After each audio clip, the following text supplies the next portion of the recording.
తిరుమల ప్రసాదానికి బ్రేక్ పడనుందా? మనం రోజు చూస్తూనే ఉన్నాం కదా, గ్లోబల్ లెవెల్లో జరుగుతున్న యుద్ధాల వల్ల మన దేశంలో కమర్షియల్ గ్యాస్ వాడకంపై సెంట్రల్ గవర్నమెంట్ కొన్ని కఠినమైన రూల్స్ పెట్టింది. గ్యాస్ సరఫరా తగ్గించమని ఆర్డర్స్ కూడా వచ్చాయి. దీంతో మన తిరుమలకు కూడా గ్యాస్ కష్టాలు మొదలైనట్టేనా?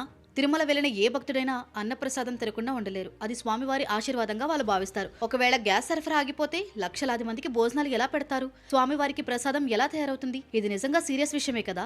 పరిస్థితిని అర్థం చేసుకున్న టీటీడీ అధికారులు వెంటనే అలర్ట్ అయ్యారు. మాది కమర్షియల్ బిజినెస్ కాదు, భక్తుల సేవ, మాకు సప్లై ఆపకండి అని ఐఓసీఎల్కి ఒక స్పెషల్ లెటర్ కూడా రాశారు. టీటీడీ అభ్యర్థన చూసి ఐఓసీఎల్ కూడా చాలా పాజిటివ్గా రెస్పాండ్ అయింది. ప్రస్తుతానికి సరఫరాకి వచ్చిన ఇబ్బంది ఏమీ లేదని తెలుస్తోంది. ఎప్పుడూ ఇలాంటి సమస్యలు రాకూడదని టీటీడీ ఒక మాస్టర్ ప్లాన్ కూడా వేసింది. సుమారు 12 కోట్లతో సొంతంగా బయోగ్యాస్ ప్లాంట్ కడుతున్నారు. అలాగే పెద్ద ఎత్తున గ్యాస్ నిల్వ చేసుకునేలా స్టోరేజ్ సెంటర్ కూడా రెడీ చేస్తున్నారు. అంటే ఇక ముందు బయోగ్యాస్ ఆగిపోయినా స్వామివారి సేవ ఆగిపోదు. సో తిరుమల వెళ్లే భక్తులు టెన్షన్ పడాల్సిన అవసరం లేదు. అన్న ప్రసాద వితరణ ఎప్పటిలాగే సూపర్ స్పీడ్ లో సాగిపోతుంది. ఈ ఇన్ఫర్మేషన్ ని అందరికీ షేర్ చేయండి.